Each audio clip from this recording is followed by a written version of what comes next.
Masih dalam pembahasan seputar pandangan masyarakat tentang Pancasila. Dalam diskusi kali ini kita akan masuk ke sila yang kedua nih, kemanusiaan yang adil dan beradab, di mana banyak kelompok masyarakat yang pro toleransi, pro pluralisme dan lain sebagainya itu selalu membekali narasinya dengan sila kedua ini, di mana kita tuh bersatu dalam kemanusiaan gitulah ya, kira-kira narasinya gitu. Nah, harapannya kan namanya bersatu dan kemanusiaan itu, dalam kemanusiaan itu kita bisa melihat orang-orang sesama manusia itu dengan setara gitu ya. Kita bisa menghargai terlepas dari latar belakangnya apa, terlepas dari ideologi, agama, orientasi seksual dan lain sebagainya apa. Selama dia manusia, kita memberikan penghargaan yang sama gitu kepada dia dan kepada orang lainnya. Nah, dalam diskusi kali ini kita akan coba lihat surveinya bagaimana. Apakah masyarakat Indonesia memaknai sila kedua seperti itu gitu ya? Apakah memang sila kedua itu berarti kita sama-sama berkomitmen untuk menghargai manusia terlepas dari latar belakangnya secara setara? Atau nggak begitu misalnya pemaknaannya? Atau ternyata ada nih sebagian dari masyarakat yang mereka nggak menganggap semua manusia tuh setara gitu ya? Mungkin ada manusia dengan latar belakang tertentu yang memang nggak pantas nih dianggap setara dengan manusia lainnya, misalnya gitu. Nah, let's see nanti datanya bilang apa, kita diskusikan di Bedah Politik bersama dengan Mas Saiful Mujani.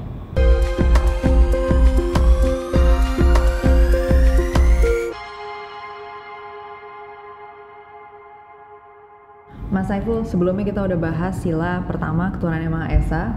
Sekarang kita bergerak ke sila kedua. Mengingatkan saya pada masa mahasiswa ini kayak penataran P4. Oh gitu. Aduh, di zaman aku nggak ada lagi. Nggak ada lagi. Zaman kamu udah nggak ada iya, kan ya? Di angkatanku udah nggak ada. Ada pelajaran Pancasila tapi kayaknya agak saya beda. Saya merasa bersyukur dapat itu. Karena ternyata saya sekarang ketika kita mengalami masa yang relatif bebas politik, itu saya merasakan sangat penting ya, Pancasila itu, sila-sila dari Pancasila untuk dibicarakan dan untuk diimplementasikan dalam kehidupan politik kita. Iya, sebenarnya memang kalau di angkatanku kayak ada nih pelajaran Pancasila gitu, tapi agak beda kayak namanya gitu, udah nggak gitu lagi, udah nggak P4 lagi. Cuman bener selalu ada di sekolah ya, selama aku sekolah sih di Indonesia, di sekolah negeri 12 tahun, sampai kuliah juga ya, jadi sepanjang hidup negeri sekolahnya terus, di negeri terus. Selalu dapat lah pelajaran Pancasila gitu kan, di PKN ya, kalau zaman aku sekolah dulu pendidikan kewarganegaraan, belajar Pancasila di UI, di MPKTA, MPKTB juga ada Pancasila. Nah, cuman yang menarik emang balik lagi, kayaknya pemaknaan terhadap Pancasila tuh tetap aja bisa beragam ya. Maksudnya kita kayaknya belum benar-benar sepakat deh gitu. Kayak sebenarnya ini tuh maknanya apa sih gitu. Kayak dalam konteks diskusi kita hari ini, kemanusiaan yang adil dan beradab. Biasanya orang-orang humanis ya, yang pro humanity akan bilang basisnya adalah sila kedua gitu kalau dari Pancasila. Kemanusiaan gitu kan, humanity. Cuman ternyata banyak orang yang nggak memaknai itu dengan cara yang mungkin dibayangkan oleh teman-teman humanis gitu, yang pro humanity ini. Karena tetap aja ada pandangan yang melihat bahwa nggak semua manusia tuh pantas dihargai sebagai manusia gitu lah kira-kira ya. Kayak ada nih manusia yang kayaknya nggak pantas disebut manusia gitu. Manusia dengan predikat tertentu tidak layak disebut manusia ya. Semacam mungkin. Itu ya, ada dan itu kalau itu aku lihat di komentar gitu di media sosial gitu. Jadi ada nih orangnya aku tahu. Nah, cuman yang aku pengen tahu itu mewakili berapa persen ya dari masyarakat kita? Iya gitu, atau itu pencilan banget misalnya. Oh, cuma 0,01% kok yang mikir gitu kan. Gitu ya. Iya kan? Jadi aku pengen tahu itu. Mungkin itu yang bisa kita diskusikan ya hari ini, Mas Saiful. Kan ya, terima kasih. Ya. Iya, memang setelah ketuhanan yang Maha Esa kemudian kemanusiaan ya. Kita kembali lagi melihat sejarah dulu. Saya ingat lagi pada pidato Bung Karno ya, di BPUPKI dan PPKI, di mana sila pertama bagi Bung Karno yang diusulkan oleh Bung Karno adalah Persatuan Indonesia. Nah, Persatuan Indonesia ini dasar nasionalisme Indonesia, yang itu kata Bung Karno bisa berbahaya apabila tidak disertai dengan universalisme. Universalisme itu ya kemanusiaan. Di situ.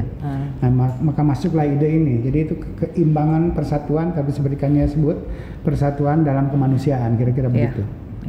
Nah, kita punya studi tentang ini, seberapa besar atau kecil penghargaan publik ya terhadap manusia dalam hal ini, itu kan satu pandangan, satu aspek yang sangat fundamental ya dalam kehidupan kita berbangsa gitu. Apakah semua manusia seperti Kania sebut tadi dihormati, dihargai, diterima, setara sebagai sama-sama manusia, atau kalau dia udah punya predikat tertentu kemanusiaan jadi hilang atau berkurang, kira-kira kayak gitu. Nah jadi kan kalau harusnya dalam konsep humanity ini, dalam humanism ini adalah bahwa yang penting dia manusia gitu. Jadi apapun predikatnya gitu ya, apakah dia orang kaya maupun orang miskin, itu kan predikat aja. Tapi apapun dia manusia, apakah dia beragama atau tidak beragama, kan begitu. Apakah itu akan mempengaruhi kemanusiaan seseorang hanya karena dia tidak beragama atau kurang beragama, kira-kira kayak begitu, dan lain-lain. Demikian juga orientasi seksual. Nah, kita tidak bisa membahas secara detail dasar-dasar seberapa kuat kemanusiaan yang tumbuh di dalam masyarakat kan ya. Kita ambil tesnya untuk 2 kasus saja. Kasus pertama saya mengetes masyarakat ini menghargai manusia atau tidak apabila manusia itu punya atribut lesbian, gay gitu ya, biseksual dan transgender atau LGBT. Dihargai sebagai manusia apa enggak gitu ya, kira-kira begitu. Itu tes pertama.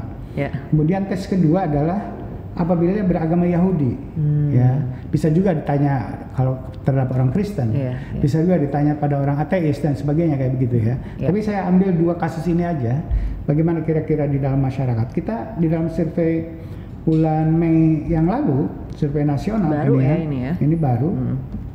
Ini kita punya pertanyaan seberapa setuju atau tidak setuju Anda dengan pendapat berikut ini, bahwa lesbian, gay, biseksual dan transgender wajib dihargai sebagai manusia, gitu ya. Nah, yang setuju dengan itu, dia dengan latar belakang LGBT ini, yang mengatakan sangat setuju dan setuju itu 44,5%. Nggak nyampe mayoritas ya? Nggak nyampe, gitu ya. Jadi, tapi ada yang mengatakan tidak tahu saya harus ngomong apa tentang ini. Tapi cukup besar, hampir imbang ya. Jadi 46, 49 bahkan kan ya. Iya. 49 betul. 49 lebih banyak yang nggak menghargai LGBT itu, nggak dihargai sebagai manusia. Hanya karena dia LGBT maka dia bukan status manusia dia lagi. Sebagai manusianya hilang. Atau kurang gitu ya. Menyusut gitu ya karena dia LGBT. Jadi orang yang punya status sosial LGBT itu dianggap bukan manusia oleh sebagian penduduk kita, masyarakat kita. Dan sebagiannya itu nggak sedikit ya kalau dari survei ini. Iya, lebih banyak daripada lebih banyak dari yang setuju menghargai LGBT sebagai manusia. Wow gitu ya, bagi saya gitu ya. Mengejutkan ya. Sangat mengejutkan buat saya bagaimana status makhluk dalam tanda kutip ya, being gitu, manusia itu hilang simply because orientasi seksualnya itu berbeda dan gitu atau ya, ekspresi yang gendernya. padahal dia manusia, kira-kira menurut saya dia manusia gitu ya. Jadi cuma orientasi seksualnya berbeda, kira-kira kayak begitu. Itu mungkin juga jadi ini ya Mas, maksudnya jadi faktor yang bikin kayak misalnya ada orang-orang yang melakukan kekerasan terhadap LGBT itu jadi nggak ngerasa bersalah, mungkin karena itu bukan manusia. Mungkin. Alasannya ini. Karena kan ada ya banyak tindakan. Banyak yang melakukan kekerasan pada level penganiayaan seperti penganiayaan itu. fisikal bahkan fisik, ya, bukan hanya verbal. Iya betul. Benar-benar orang tuh dipukulin karena dia LGBT gitu kan. Ini latar belakang. Mungkin dasarnya ini juga. Dasarnya ini di tingkat masyarakat begitu besar. Nggak melihat itu sebagai manusia gitu ya. Tidak menghargai atau tidak mengakui gitu ya LGBT itu sebagai manusia. Jadi dibinatangkan dalam tanda kutip gitu ya, maaf gitu. Kira-kira bagi sebagian masyarakat gitu ya. Kita akan lihat nanti kita teliti ini siapa sebenarnya yang punya pandangan seperti itu kan ya. Itu menjadi sangat bagi saya ini agak mengejutkan, terus terang saja. Karena apa ya? Karena saya tidak tahu persis, tapi sekilas kalau saya mau potong rambut kan ya ke salon gitu kan, yang melayani ini teman-teman yang orientasi seksualnya LGBT ini kan gitu loh. Menurut saya mereka ramah, hangat dan baik gitu ya. Saya itu pengalaman pribadi ya. Mungkin tidak mencerminkan pengalaman orang-orang yang marah tadi gitu ya. Saya tidak tahu. Tapi saya nggak punya alasan gitu untuk menghilangkan kemanusiaan mereka gitu ya, status mereka sebagai manusia. Bahwa mungkin mereka beda dengan saya, iya gitu ya. Tapi apakah beda itu kemudian dia hilang kemanusiaannya? Ya, itu bagi saya sangat fundamental, dan ada sesuatu yang sangat dasar dalam masyarakat kita untuk kasus LGBT ini kan ya.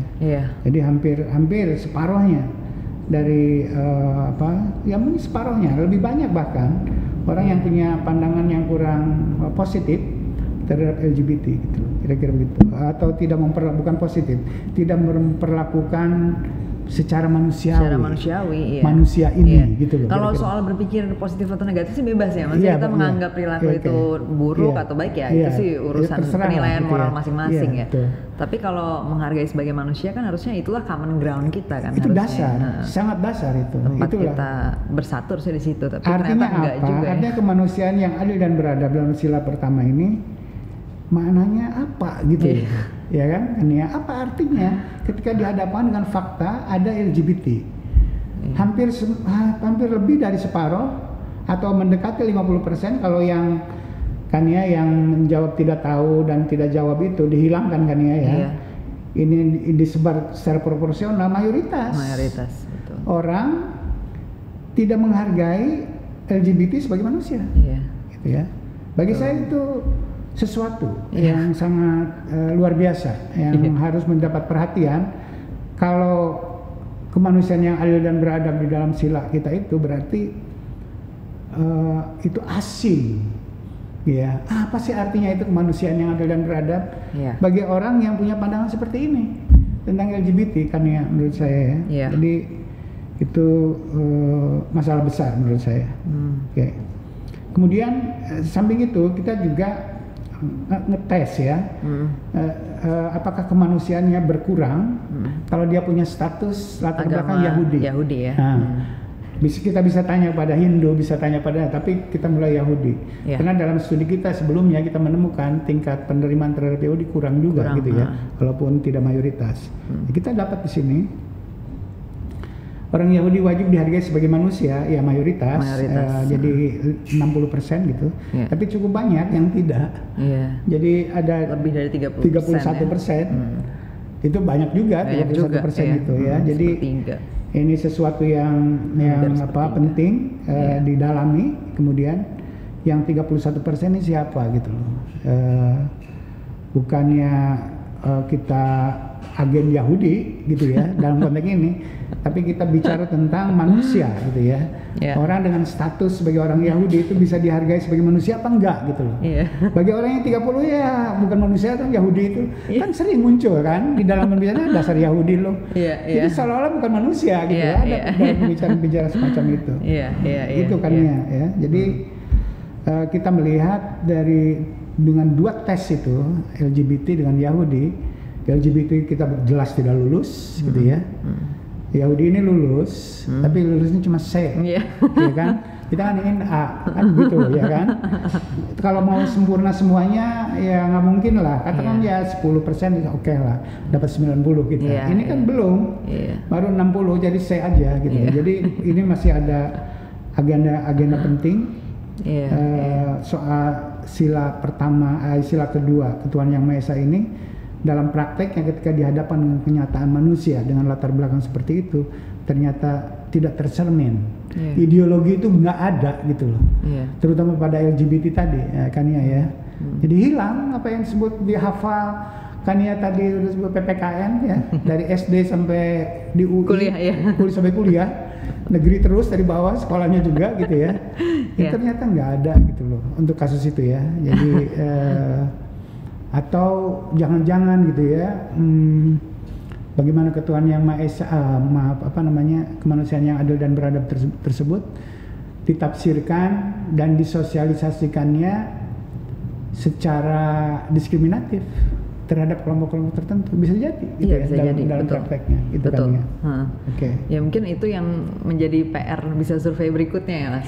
Coba dikasih pilihan sebenarnya pemaknaan terhadap sila ini tuh gimana sih gitu kan. Itu mungkin yang kita perlu tahu juga ya. Maksudnya jadi orang memaknai kalau ketuhanan yang Maha Esa kan pemaknaannya kita udah dapat tuh berapa indikatornya. Oh, ternyata orang ada nih yang memaknai ketuhanan yang Maha Esa tuh berarti dengan kewajiban menjalankan sesuai dengan syariat gitu kan misalnya. Nah, kalau kemanusiaan dan adil beradab, yang adil dan beradab ini gimana ya pemaknaannya kira-kira itu mungkin bisa. Makanya bagi masyarakat umum dalam penelitian kita benturkan dengan kenyataan kan ya, bukan pada tingkat ide gitu. Nih ada manusia dengan latar belakang Yahudi, menghargai nggak gitu? Iya, Anda hargai nggak?